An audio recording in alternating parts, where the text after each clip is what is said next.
देखो बहनों में रात तकरीबन 10 बजे ये मैसेज ਜਿਹੜਾ ਸੀਗਾ ਉਹ ਕਿਸੇ ਨੇ ਭੇਜਿਆ ਸੀਗਾ ਕਿ ਆਹ ਗੱਲ ਲੈਫਟੀਨੈਂਟ ਜਨਰਲ ਨੇ ਭਾਰਤੀ ਆਰਮੀ ਦੇ ਉਹਨਾਂ ਨੇ ਗੱਲ ਕਹੀ ਹੈ।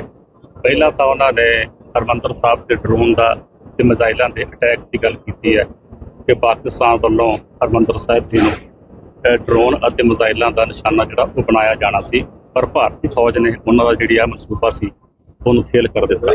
ਸੰਗਤ ਵੱਲੋਂ ਸ਼੍ਰੋਮਣੀ ਗੁਰਦੁਆਰਾ ਪ੍ਰਬੰਧਕ ਕਮੇਟੀ ਵੱਲੋਂ ਇਸ ਗੱਲ ਦੀ ਉਹਨਾਂ ਦੇ ਬਿਆਨ ਦੀ ਨਿੰਦਾ ਵੀ ਕੀਤੀ ਗਈ ਔਰ ਇਹ ਗੱਲ ਵੀ ਕਹੀ ਗਈ ਕਿ ਇਹ ਘਰ ਐਸਾ ਘਰ ਹੈ ਜਿੱਥੋਂ ਹਰ ਇੱਕ ਨੂੰ ਜੀਵਨ ਦਾਨ ਮਿਲਦਾ ਹੈ, ਇੱਥੋਂ ਜ਼ਿੰਦਗੀ ਦਾਨ ਮਿਲਦੀ ਹੈ, ਕੋਈ ਵੀ ਇੱਥੇ ਹਮਲੇ ਕਰਨ ਬਾਰੇ ਸੋਚ ਵੀ ਨਹੀਂ ਸਕਦਾ।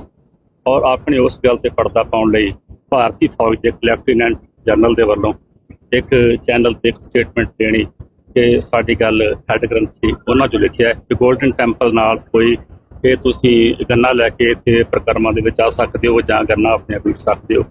ਔਰ ਮੈਂ ਬੇਨਤੀ ਕਰਨੀ ਚਾਹੁੰਦਾ ਕਿ 24 ਤਰੀਕ ਦਾ ਦਾਸ ਅਮਰੀਕਾ ਦੇ ਵਿੱਚ ਸੀ, ਵਿਦੇਸ਼ ਵਿੱਚ ਸੀ, ਔਰ 14 ਤਰੀਕ ਨੂੰ ਮੈਂ ਵਿਦੇਸ਼ ਵਿੱਚੋਂ ਵਾਪਸ ਆਇਆ।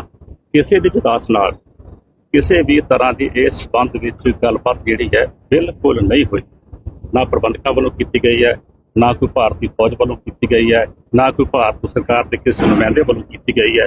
ਇਹ ਬਹੁਤ ਗਲਤ ਔਰ ਝੂਠਾ ਪ੍ਰਾਪੇਗੰਡਾ ਫੌਜ ਦੇ ਉਸ ਲੈਫਟੀਨੈਂਟ ਜਨਰਲ ਵੱਲੋਂ ਕੀਤਾ ਗਿਆ ਜਿਸ ਦੀ ਸ਼੍ਰੋਮਣੀ ਗੁਰਦੁਆਰਾ ਪ੍ਰਬੰਧਕ ਕਮੇਟੀ ਨੂੰ ਉੱਚੇ ਪੱਧਰ ਤੇ ਜਾਂਚ ਕਰਾਉਣੀ ਚਾਹੀਦੀ ਹੈ।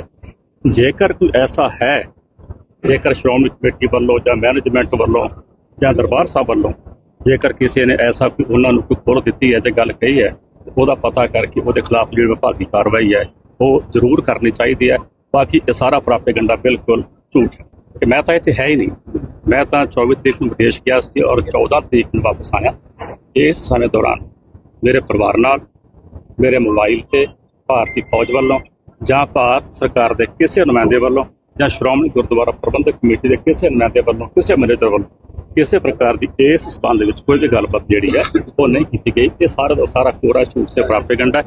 ਇਹ ਤੇ ਸੰਗਤ ਨੂੰ ਅਵੇਅਰ ਰਹਿਣਾ ਚਾਹੀਦਾ ਹੈ, ਸੁਚੇਤ ਰਹਿਣਾ ਚਾਹੀਦਾ ਹੈ ਔਰ ਸ਼੍ਰੋਮਣੀ ਗੁਰਦੁਆਰਾ ਪ੍ਰਬੰਧਕ ਕਮੇਟੀ ਨੂੰ ਉਸ ਲੈਫਟੀਨੈਂਟ ਜਨਰਲ ਦੇ ਖਿਲਾਫ ਜਿਹੜੀ ਹੈ ਬਹੁਤ ਵੱਡੀ ਪੜਤਾਲ ਕਰਕੇ ਤੇ ਕਾਰਵਾਈ ਕਰਨੀ ਚਾਹੀਦੀ ਹੈ। ਭਾਰਤ ਸਰਕਾਰ ਵੀ ਕਾਰਵਾਈ ਕਰੇ ਕਿਉਂਕਿ ਸਿੱਖਾਂ ਦੇ ਨਾਲ ਔਰ ਸਿੱਖ ਪਾਦਰੀਆਂ ਦੇ ਨਾਲ ਜਿਹੜਾ ਇਹ ਪ੍ਰਾਪੇਗੰਡਾ ਕਰਨਾ ਇਹ ਬਹੁਤ ਮਾੜੀ ਗੱਲ ਹੈ। ਸਿੰਘ ਸਾਹਿਬ, ਜੇਕਰ ਤੁਸੀਂ ਡਿਊਟੀ ਤੇ ਨਹੀਂ ਸੀ, ਜੇਕਰ ਤੁਸੀਂ ਹੁੰਦੇ ਤਾਂ ਕੀ ਇਸ ਤਰ੍ਹਾਂ ਦੀ ਪਰਮਿਸ਼ਨ ਦਿੰਦੇ ਕੈਂਟੀਅਰ? ਕਦੇ ਵੀ ਨਹੀਂ, ਐਸਾ ਕਦੇ ਵੀ ਨਹੀਂ ਹੋ ਸਕਦਾ, ਸੋਚਿਆ ਵੀ ਨਹੀਂ ਜਾ ਸਕਦਾ।